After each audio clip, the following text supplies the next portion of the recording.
নমস্কার। আজকে অনেক পুরনো একটা ভিডিও নিয়ে চলে এসেছি। এটা এবছরের অষ্টমী, নবমীর ভিডিও। তো প্রচণ্ড ভিড় ছিল সন্ধ্যে থেকে। সেই কারণে আমরা রাত ২টোর সময় বেরিয়েছিলাম প্রতিমা দর্শনে। তো তারপরেও দেখি ভিড় কিছুটা কমেনি। এরপর একটা বাড়ির পুজো দেখে নিলাম, মায়ের সাথে মায়ের একটা ছবি। এরপর যেখানে এসেছিলাম সেখানে একটা রাজস্থানী মন্দিরের অনুকরণে মণ্ডপ সজ্জা হয়েছিল এবং প্রতিমাতেও একটা রাজস্থানী ছোঁয়া ছিল এবং এটি পুরস্কারপ্রাপ্ত হয়েছিল। ভীষণ সুন্দর একটা মণ্ডপ। তো এরপরে চলে গিয়েছিলাম আমাদের শহরের সবথেকে পুরনো পুজো, আমাদের বাজারের পুজো। খুব ছিমছাম একটা মন্দির। তো আমাদের এখানে সব মন্দিরগুলো ভীষণ কাছাকাছি, খুব একটা দূরে যেতে হয় না, একটু হাঁটলে পরেই সবগুলো মন্দিরে দর্শন করা যায়। তো এরপর চলে এসেছিলাম থানাপাড়ার পুজোতে, যেখানে ভাসান নাচ অলরেডি শুরু হয়ে গেছে। তো মন্দির সজ্জা ছিল খুব সুন্দর।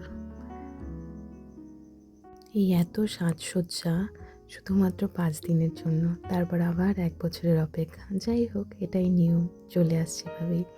এরপর চলে এসেছিলাম আমরা বিটি মাঠের পুজোতে, যেখানে প্রতিমার মধ্যে ছিল প্রকৃতির ছোঁয়া। প্রকৃতির আদলেই তৈরি হয়েছিল প্রতিমা, কিন্তু বাইরে এসে দেখলাম এক অন্য ছবি। একটা মেলা বসেছিল পুজোকে ঘিরে। মেলা সাধারণত আমাদের এখানে হয় না, হয়ে আসেনি এতদিন, কিন্তু এই মাঠটা বড় বলে হয়তো সেদিন বসেছিল সেখানে। তো মনটা খারাপ হয়ে গেছিলো, নিচে পড়ে থাকা সেই প্লাস্টিকগুলো থেকে এতটা পরিমাণে জমেছিল। যাই হোক, পুরসভা হয়তো কোনো ব্যবস্থা নেবে এটার এগেনস্টে। তো এরপর আরেকটা মন্দির দর্শন করলাম, যেটা আদিবাসী আদলে তৈরি হয়েছে। এরপর বাড়ি ফেরার পালা। আজকের মতো ঠাকুর দেখা এই শেষ। বাড়ি ফেরার পথে ভাবলাম নিজের পাড়ার যে মণ্ডপ রয়েছে সেই মণ্ডপটা একবার দেখে আসি রাতের আলোয়। আলোকসজ্জা ভীষণ সুন্দর করেছিল। এই মন্দিরটা তৈরি হয়েছিল কন্যাকুমারী যে মন্দির আছে সেই মন্দিরের আদলে। তো যথারীতি ভিড় প্রচণ্ড বেশি ছিল। তারপর গিয়ে দেখলাম সেই প্রতিমা, ভীষণ সুন্দর লাগছিল।